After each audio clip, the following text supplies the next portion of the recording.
ರಾಜ್ಯದಲ್ಲಿ ಎಸ್ಐಆರ್ ಪ್ರಕ್ರಿಯೆ ನಡೀತಾ ಇದೆ. ಹಲವು ಆರೋಪಗಳು ಕೂಡ ಕೇಳಿ ಬಂದ ಬೆನ್ನಲ್ಲೇ ಚುನಾವಣಾ ಆಯೋಗ ಅಲರ್ಟ್ ಆಗಿದೆ. ಮತದಾರರು ಸತ್ತೋಗಿದ್ರೆ ಅಥವಾ ಸ್ಥಳಾಂತರವಾಗಿದ್ರೆ ಮಹಜರು ಪ್ರಕ್ರಿಯೆ ನಡೆಸಿ ಅಫಿಡವಿಟ್ ಮಾಡಿಸಿಕೊಳ್ತಾ ಇದೆ ಚುನಾವಣಾ ಆಯೋಗ. ಆಯಾಯ ಮತದಾರರ ವಿವರವನ್ನ ನಮೂದಿಸೋದು ಕೂಡ ಕಡ್ಡಾಯ. ಮಹಜರು ಪ್ರಕ್ರಿಯೆಯ ಪ್ರತಿ BLOಗಳು ಕೂಡ ಆಯೋಗ ಕೊಡಬೇಕಾಗುತ್ತೆ. ಮುಂದೆ ಸಮಸ್ಯೆ ಆಗಬಾರ್ದು ಅನ್ನುವಂತಹ ನಿಟ್ಟಿನಲ್ಲಿ ಸಾಕ್ಷ್ಯವನ್ನು ಸಂಗ್ರಹಿಸುವುದಕ್ಕೆ ಮುಂದಾಗಿದೆ. ಈ ಮೂಲಕ ರಾಜ್ಯದಲ್ಲಿ ಮತದಾರರ ಪಟ್ಟಿ ಪರಿಷ್ಕರಣಾ ಪ್ರಕ್ರಿಯೆ ಮತ್ತಷ್ಟು ಬಿಗಿಯಾಗಿದೆ.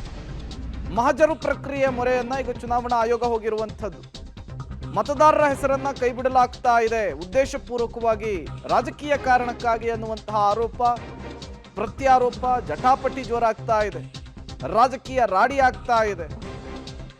ಈಗಾಗಲೇ ಬಿಜೆಪಿ JDS ನಿಯೋಗ ಹೋಗಿ ರಾಜ್ಯ ಚುನಾವಣಾ ಆಯೋಗಕ್ಕೂ ಕೂಡ ಕಂಪ್ಲೇಂಟ್ ಕೊಟ್ಟು ಬಂದಿದೆ.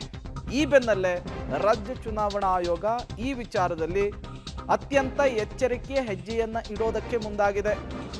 ಯಾವುದೇ ರೀತಿಯ ಸಮಸ್ಯೆಗಳಾಗಬಾರ್ದು ಅನ್ನುವಂತಹ ನಿಟ್ಟಿನಲ್ಲಿ ಸಾಕ್ಷ್ಯವನ್ನ ಸಂಗ್ರಹಿಸುವಂತಹ ಪ್ರಕ್ರಿಯೆಗೆ ಮುಂದಾಗಿದೆ. ಎರಡು ವಿಚಾರದಲ್ಲಿ ಸಾಕ್ಷ್ಯವನ್ನ ಸಂಗ್ರಹಿಸುವಂತಹ ಪ್ರಕ್ರಿಯೆ.